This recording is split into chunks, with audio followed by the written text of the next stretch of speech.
Good afternoon, ladies and gentlemen, and welcome to another edition of Sirhan on X, coming to you live from Cincinnati, Ohio, in the United States.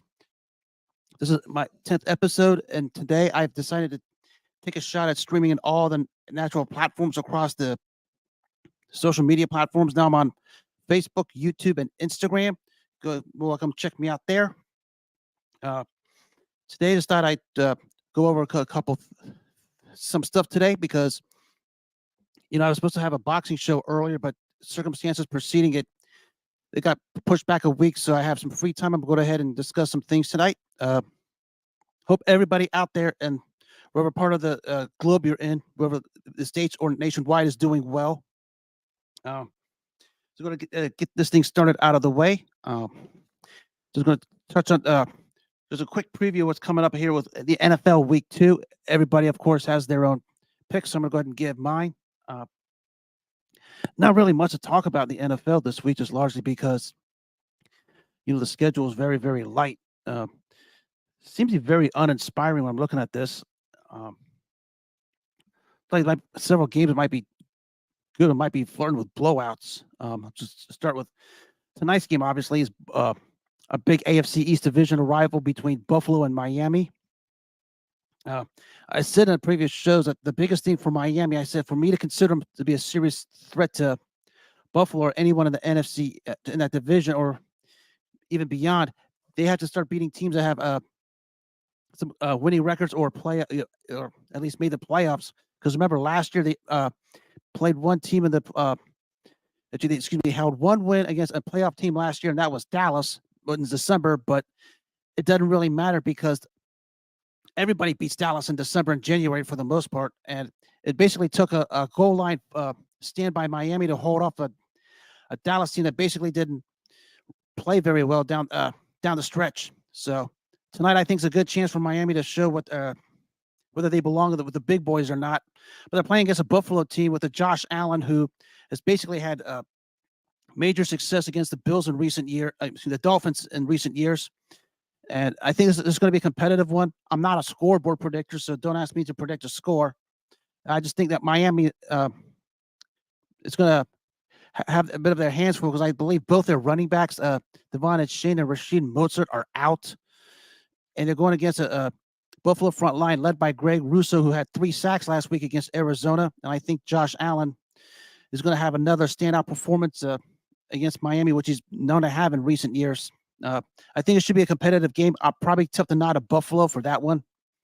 I'm looking forward to watching this one tonight, just like the rest of the world, especially the AFC East teams, because a lot of people picked Miami to win the division. I stuck with Buffalo just because, as I said, I want to see Miami perform against playoff caliber teams, and this is a chance for them to show whether they're real or not.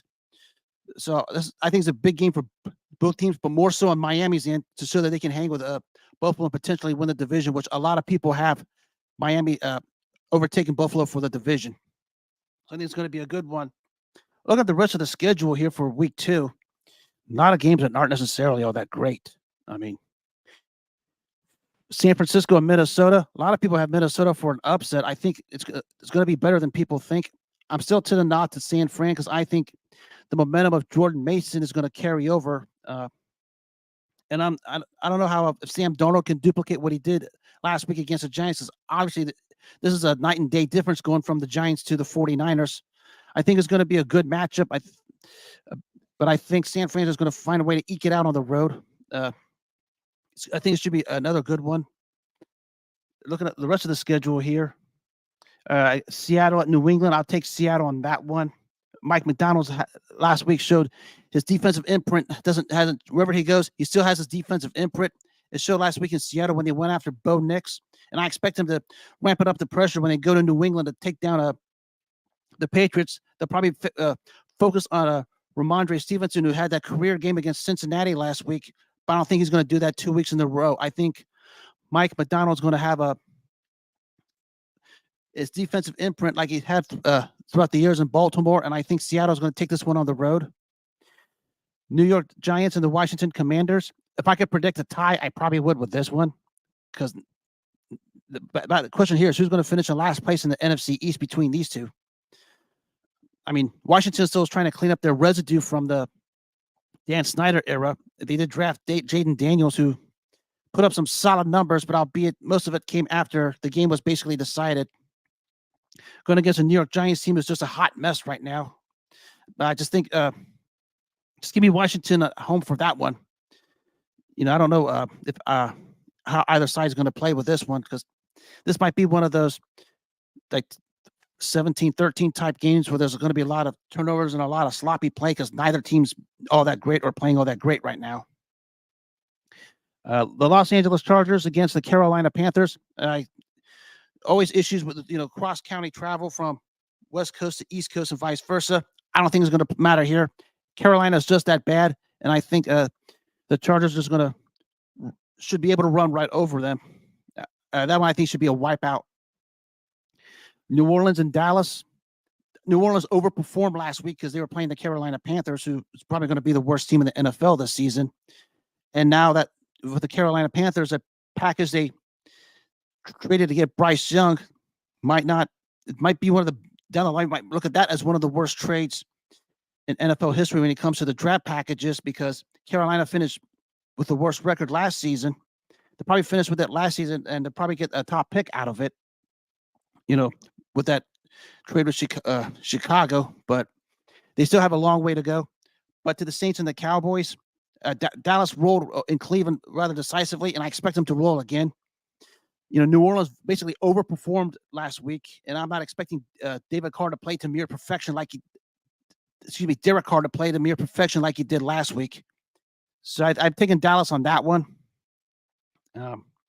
I think that would be a little closer than people think, but I think at home, I think Dallas just finds a way to eke it out. You have a Dak Prescott who's now happy with his new contract, and I think he's going to show it. So, yeah, give me Dallas on that one. I think they go to 2-0 and continue their march up the NFC East. Indiana and Green Bay. This one should be fairly interesting. I think interesting to see is what happens now. With Jordan Love sitting out the next month, how Malik Willis is going to perform. But of course, the big question there for Green Bay is, can they stop the run? Last week Saquon Barkley of the Eagles had his say with them, and I expect Indy to try and implement some kind of a running game with Jonathan Taylor. They have, of course, a two-head receiver monster of Michael Pittman Jr. and Adonai Mitchell, and I expect. Of course, the jury's still on Anthony Richardson. I'm probably going to lean Green Bay at home almost by default because there's too many questions on both sides.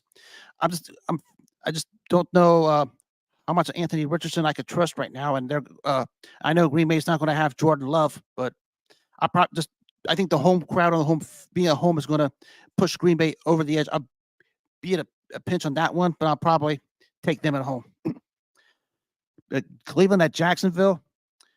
Right now, Cleveland is a hot mess because once again, that $230 million quarterback finds himself in another controversy over the same stuff that basically we heard about before. I'm not going to divulge into it. I'm sure you guys have all seen it and read it. I think Jacksonville, I thought, played pretty solidly, just disappeared late when it mattered most against Miami. Being at home, I think they're going to take this one. I think hopefully with the situation that the Browns could probably find a way to get out of that ridiculous contract and find some sort of salvation for the ridiculous trade they had when they made it with Houston a few years ago for that quarterback. As I said, the problem was not just the allegations. His play was starting to decline after his playoff loss at Kansas City. He was basically subpar in 2020. He sits out the entire 2021 season. And the Browns front office openly said, we're going to go get this guy, forks out a boatload of draft capital, and Houston uses that draft capital to rebuild a team and knock Cleveland out of the playoffs last year. And one of the biggest troll jobs you could possibly have. And maybe there's some way that if all of this comes to fruition with his allegations, that Cleveland could finally get out of the contract, which is a ridiculous number.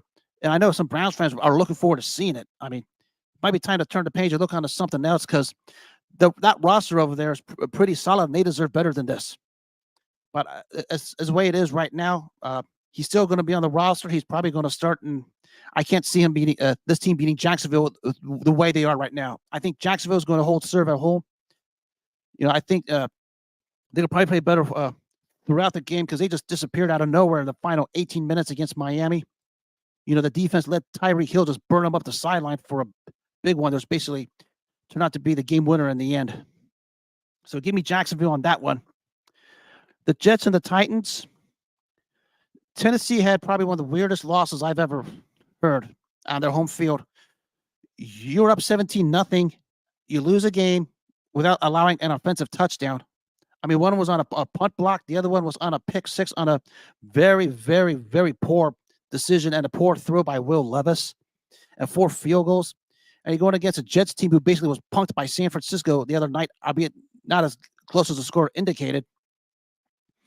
Aaron Rodgers looked, and that offense still looks a little rusty, but I think Tennessee, because they had the type of a loss they had when they were up 17-0 and not allowing an offensive touchdown, is going to. I would like to pick a tie here because I'm not big on either team. I'll probably take the Jets on the road by default, just simply because they have a 40-year-old quarterback who's a former 4-time MVP. That's pretty much it. So that goes with for that one. The good one here. Here's a good one here to talk about. It's a rematch of the NFC divisional between the Tampa Bay Buccaneers and the Detroit Lions.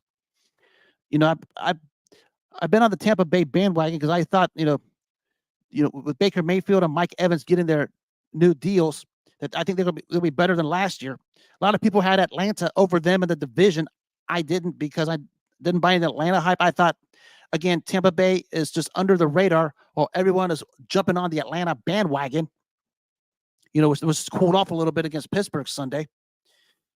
But they're going against a Detroit team who's supposedly who's the real deal. I mean, what can you say? They came out of nowhere to be in the NFC title game, actually had a big lead and just blew it because Dan Campbell just decided to go for 4th downs every single freaking chance he got and blew them. But I think this is going to probably might be one of the better games of the early schedule. I probably would favor Detroit at home, albeit not by much.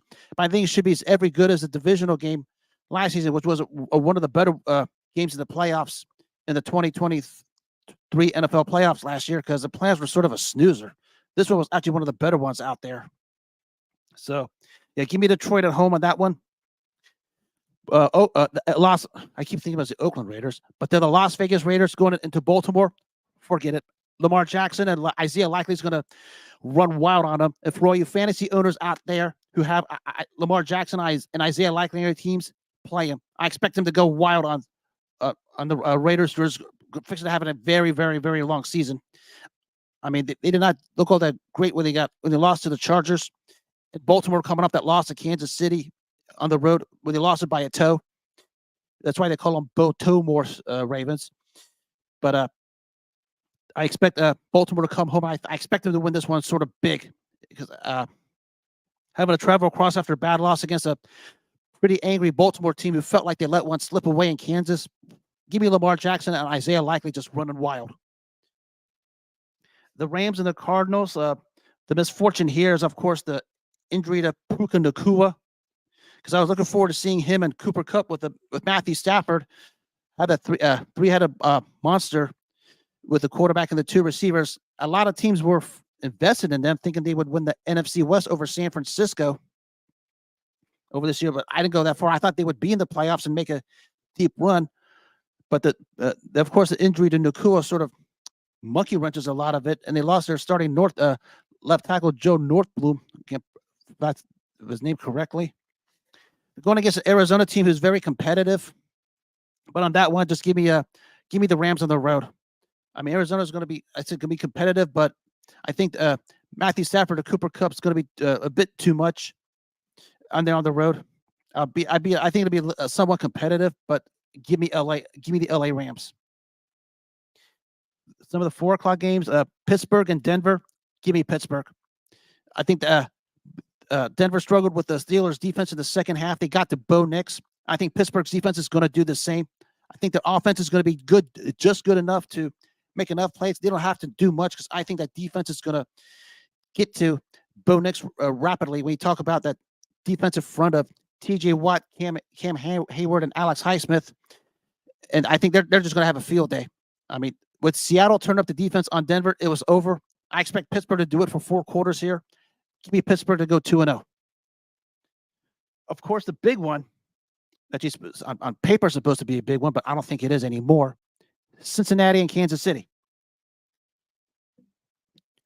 I was on a show the other day with a great content guy from Kansas.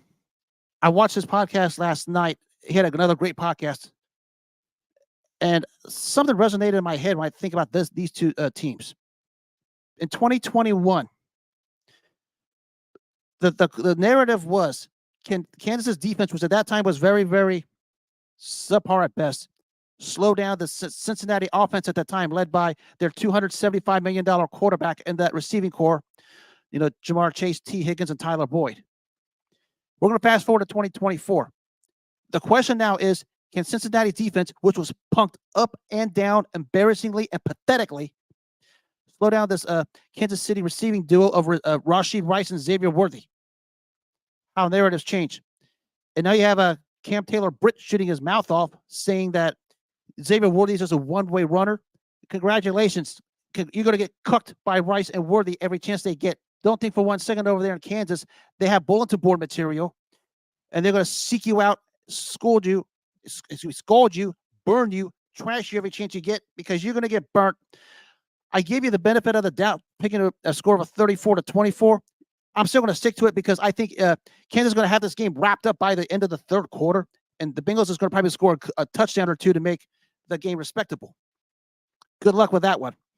And after Xavier Worthy and Rashid Rice are done with Cam Taylor-Britt, he's going to have no choice but to shut up because he's going to have nothing to say. He's going to be flat out embarrassed on that game. So I'm hoping that'd be a competitive game, but Cincinnati's up against it. You look like a bunch of pathetic, no good for nothings on Sunday when you let New England come into your turf and pound you. Let me remind people, Cincinnati lost basically to one guy, Ramondre Stevenson. There won't be just one guy beating the Cincinnati Bengals Sunday from the Kansas City roster. There's a boatload of them, and they're going to be going at them. Don't think for 1 second what came out of Cam Taylor-Britt's mouth is bulletin board material in Kansas, and they're going to milk it because he doesn't learn his lesson, doesn't he? So give me Kansas pretty much on a wipeout. Albeit the score will be closer because it's going to be over, but a couple garbage touchdowns is going to be respectable. Sunday night game, Chicago and Houston. I mean, Houston's the it team right now. The talk of the town. What do you expect? I mean, they got Stephon Diggs and Joe Mixon, each paid off bigly in Indy on Sunday, especially Joe Mixon, who ran wild and was the AFC Offensive Player of the Week.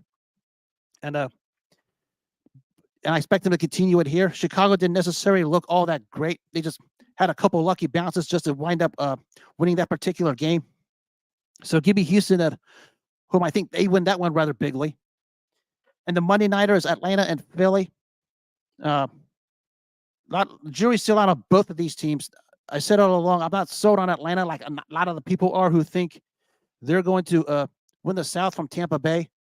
And Philly still has to recover from that residue they had last year when they just collapsed out of nowhere, where they were punked by teams like San Fran and Dallas down the stretch. They're going to be at home. I expect I'm leaning toward Philly on that one at home, just simply because unless Bijan Robinson goes buck wild, which is doable, I expect Arizona to. It should be Philly to just hold serve at home.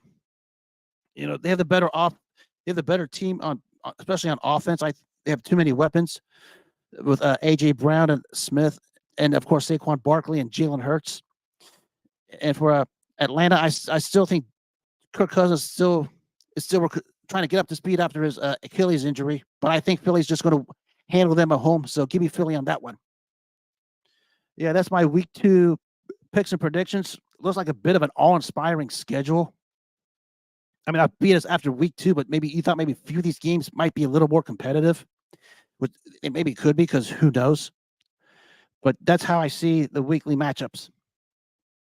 To another topic that's run all over the internet, and again in the AFC North, because it has the fan bases fighting again. There was a Fox show the other day involving former wide receiver James Jones. one-time receiver for the Packers. He was on it, and he made a very interesting point that, at the surface it doesn't think like much, but when you think in detail, he may be onto something. Goes about the $275 million quarterback in Cincinnati versus Lamar Jackson. He basically said, without the receivers, what is he? He's right. This Cincinnati team, had one of the stacked offensive rosters over the last 3 years. You had two consecutive AFC championship game appearances and a Super Bowl appearance, and you couldn't get the job done. You're basically relying on superstar receivers to take pressure off of you, and you basically had, perception-wise, 3 number 1 receivers, and you didn't get the job done. Then, of course, 2022, Jamar Chase gets hurt, and now Bengals fans trying to simplify this idiotic stat where the team went 3-1 with Chase out. The problem was the 3-1 when Chase was out. The 3 wins were against non-playoff teams, and the 1 loss was a nationally televised game against Cleveland where you were punked nationwide. The game was basically 32-0. We basically scored garbage touchdowns. I mean, and you guys still challenged Ravens fans again with this Burrow-Lamar Jackson debate, which I don't get into because I'm a fan of both quarterbacks. Trying to get on, say, use playoff wins as a telling stat. Now, mind you, the Bengals had probably more stacked teams than Baltimore did. And their 2 division titles in 21 and 22 came when Lamar Jackson missed significant time. And what happened last year? Baltimore rolls to the best record in the league, and Cincinnati, you're sitting home. I'm not hearing it. I said I'm looking forward to this Week 5 matchup more than this one this Sunday for Cincinnati, because I said all along, if you're going to be something serious, you better win your division games, especially if you guys going to involve yourself in this quarterback debates with Ravens fans, because you guys are putting out spreadsheets and stat sheets and screenshots again, and stats that doesn't even matter, just largely because your quarterback hasn't been all that great in the postseason. I mean, he had maybe 2 okay games in the most part. That was the home game against Baltimore, where a third of the team sat out while they was injured, and going to the Buffalo and win, he was basically efficient but not great. I mean, James Jones was onto something, and a bunch of you guys again in Cincinnati get all knee-jerk reacted because James Jones has an opinion. I want to see what happens here if, and that's a big if, both T. Higgins and Jamar Chase walks. I think Jamar Chase winds up staying because I think next offseason is when he's going to get his deal. But when T. Higgins walks, I want to see just how great that quarterback is going to be. You're paying him nearly $275 million to get the job done one time. We're not asking this guy to have a Patriots dynasty. We're not asking this guy to have a Chiefs dynasty. All we need is 1 Super Bowl out of this guy. If you can't get a Super Bowl by paying a guy $275 million, what does that say at the end of the day? I don't want to hear about injuries. I don't want to hear about play calling. I don't want to hear about rigged officiating, because rigged officiating is just a stupid conversation to have. You pay this man $275 million, you better push for this guy to get the job done, because a lot of you guys are not holding this guy accountable. And I'm talking about from the ownership to the fans to the content creators and even the coaching staff. It's ridiculous, because you guys want to go ahead and slander people like Lamar Jackson, Josh Allen, among others, because they have lack of playoff success, while you was gift wrapped an AFC Championship game in 2021. And I mean gift wrapped because it took a Patrick Mahomes collapse. I'm sorry. As much as I love you guys, I love the team as much as you do. It's unacceptable, because if you're going to get that game, you better get the Super Bowl game. You better get the job done. You had your chance in 21. You blew it. So I'll leave that conversation for another day, because in 2 weeks, we're going to have this again with Lamar and that quarterback in Cincinnati, because this thing is never going to end, isn't it? Just because somebody has an opinion, everyone here on the X world or the Facebook world or the YouTube world wants to have it get sensitive and trigger happy and have an opinion. Everybody's going to have an opinion, whether you like it or not. Too bad. If you're the one that feels a need to snap back at someone, it falls on you at the end of the day. That's why I stay back and laugh at you guys, because all the other fan bases and all the other, experts or aficionados or whatever the hell they call themselves, give it to you with both barrels. And I just sit back and laugh. So I was going to leave that other day. We're going to probably have this conversation in 2 weeks when Baltimore visits Cincinnati. So I'll leave the conversation. But good luck Sunday, because you're going to need it. That Kansas offense is going to run circles on you again. So there's my NFL talk. I do want to touch on a couple other things before I give this conversation to an end. We have a boxing card this weekend. I'm not even going to divulge into it. I'm just going to say this. We know who the favorites are on every fight on that pay-per-view card. If any of these fights go past 6 rounds, the card is trash. No way any of these fights this weekend should go past 6 rounds. I'm not going to pick any winners. I think the winners are pretty obvious. Any fight this weekend on that boxing card that goes past 6 rounds, maybe makes the whole card trash. I'm sorry. You guys are fighting this weekend. You better take care of business. Because all these because that promotion over there is supposed to be set up to be an easy cakewalk for a lot of you guys. But a lot of you guys seem to want to play the carry the opponent the distance. It's not going to work. So I'm going to end divulge from that card. Everybody knows what I'm talking about. UFC is going to have a good card over there too. I'll get into that this weekend. I want to look more into it. But I want to talk about probably one of the greatest dates in basically all of combat sports, especially boxing. All sports has one date, particular date, month, day, or year, a historic event, and they just blows it's in mind all the time. Super Bowl, NBA championship, World Series, you name it. For fight fans, it was September 16, 1981. The first fight between Sugar Ray Leonard and Leonard-Hearns. A fight I love to talk about whenever chance I get, and I'm going to do it right now. You seldom see two young fighters at that time, career parallels, high-level world-class fighters winning world titles, meet head-on in one of the ultimate super fights that had high billing, high expectations, and those high expectations were surpassed. It's like a 4-star restaurant, and after you leave, you grade a 5-star restaurant. That's what Leonard-Hearns was in 1981. The crazy thing, what made this fight so great is you had two fighters who could fight either way. They could box, they could punch, they could come forward, they could fight in reverse. This fight had so many twists and turns. It started beginning with, Hearns utilizing his reach and keeping Leonard at bay until probably the first 4.5 to 5.5 rounds. Enter round 6. Oh, so here comes Ray Leonard. The great champion that he is. He turns the tide, and the next thing you know, as he's turning the tide, back comes Hearns. Now he's becoming a boxer, and Leonard has become the fighter because now Leonard's behind on the cards. As the fight wore on, Sugar Ray Leonard was starting to show the signs of getting beat up because his eye was absolutely swollen shut. But of course, it was later revealed he had a detached retina. Maybe one of the all-time catchphrases in all of sports came from Leonard's corner at the end of round 12 in a fight that he was behind on the cards. The great Angelo Dundee basically said to Sugar Ray Leonard nicely and calmly, "You got 9 minutes. You're blowing it, son. Don't let him dictate the pace."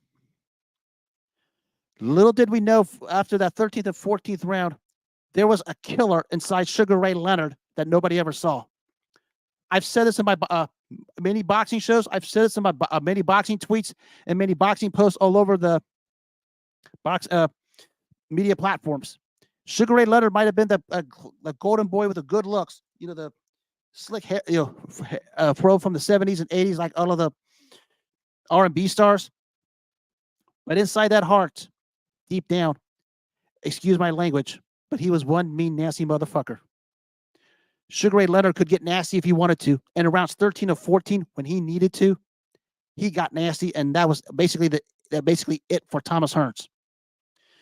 13th round, a combination where he basically just threw his arms in the air and then just throws like 20 to 25 punch combination from what I counted. and the speed he threw it at was just absolutely insane. I mean, poor Hearns on his hands up like this that whole time, and Leonard just basically just wailed away. He puts him down in the 13th round through the ropes, and as soon as the 14th round came on, here comes Ray Leonard once again, just picking it up where he left off, and just beats the bejesus out of Hearns. Left hook throws him into the ropes. The ref stops it. Sugar Ray Leonard's the undisputed welterweight champion of the world. Now, let me mind you, for the those that follow the sport know this as well as I do. That was a 2-belt era. Each fighter was a champion.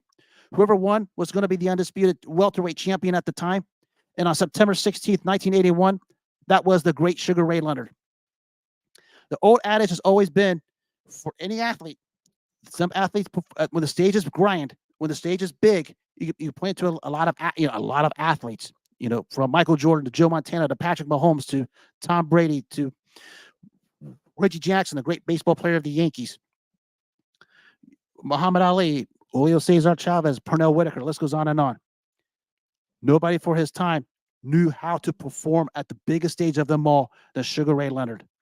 And on September 16th, 1981, I called this his finest hour for a reason.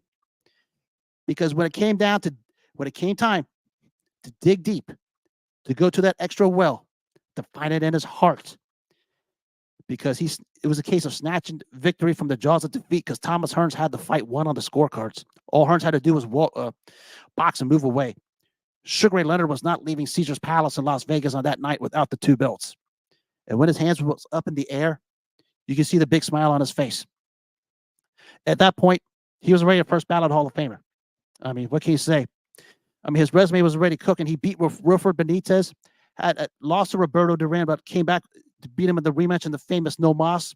And after a win over Ayub Kululi, he fights this fight. I mean, what can you say? It was a terrific fight by both fighters. It was, for all you bettors out there, it was one of the weird fights where the betting money went back and forth. It started out as Leonard as the favorite. Then there was an influx of people from Thomas Hearns' hometown of Detroit, Michigan, that came in and placed a lot of money on Thomas Hearns. And Hearns became the betting favorite out of nowhere. And I gotta say, even though he lost, Thomas Hearns won a lot of hearts and silenced a lot of critics, because this fight at that level is something we haven't seen in the sport, few if any. It was one of those cases where the expectations were high. It went higher. Sugar Ray Leonard and Thomas Hearns did it that night. Of course, it propelled them to a rematch 8 years later, which was probably a rematch that was past its expiration date. Both fighters showed glimpses, but Thomas Hearns had an intention to want to, say, spear the whale and drop Leonard twice, and somehow went up with a draw and some of the most dubious scoring I've ever saw. But it didn't matter. That second fight had flashes of greatness that Leonard and Hearns had in 81. But the second fight was, both guys were on the downturn, which is another topic for another day. But Leonard Hearns won. If you guys have at least 40 minutes of your time, if you're looking for a good fight to watch, pull this one up. Because trust me when I tell you, there's some people and some respected pundits at the time that actually called this fight the greatest fight ever. The back and forth and the high level skill that both these men possessed. And mind you, both these guys did it as they were coming up. I mean, it was not a case of two fighters of a fight that stalled out years past its prime and hit their downturn. These two guys were coming up. Leonard basically, beat everyone when he avenged that loss of Duran. Hearns was undefeated. It was basically one of those 50-50 pick'em fights, and it was such a sensational fight. And every time I think of the month of September, because there's been a lot of great historical moments since September, this one is number one on my list. Kudos to both guys for putting on a hell of a performance. So that talks about that part of it. Just want to throw a little history out there, because a lot of people get on me. They like to see me talk more combat sports a little bit. So, I had a lot to say about the end of the week 2 and this. Maybe another historical moment I like to think about, was what took place, because this weekend is a Mexican-Puerto Rican rivalry. We've had a lot of Mexican-Puerto Rican rivalries that took place in September in boxing. Salvador Sanchez, Wilfredo Gomez, Julio Cesar Chavez, and Hector Camacho, just to name a couple of them. They have the card this weekend coming up. But as I said, everybody is fighting on that card. You know who the winners are going to be. Every fight should not even go past 6 rounds. It'd be inexcusable if it doesn't. I'm sorry. This is how I am. So I'm looking for. It's another great week of sports coming up. I'll probably sit back and watch it like everybody else here does. And I'm looking forward to coming back here next week and talking about week 2 and previewing week 3. Soon, I believe the NBA starts to open up here, and I know there's going to be training camps coming up. I'll be trying to divulge into that a little bit. So at this point, I'm going to go ahead and wrap up another series of Sirhan on X. I can't believe I made it to 10 episodes. I'm doing something right, I guess. You're more than welcome to tell me I suck, because I can take it, because sometimes I think I do. So until next time, I will go ahead and wrap this up. I look forward to chatting and mingling with you guys on all of these social media platforms on everything sports related. I love each and every single one of you. I hope you guys have yourselves a blessed day of September 12th, 2024. Have a great one. Take care of yourselves, and God bless.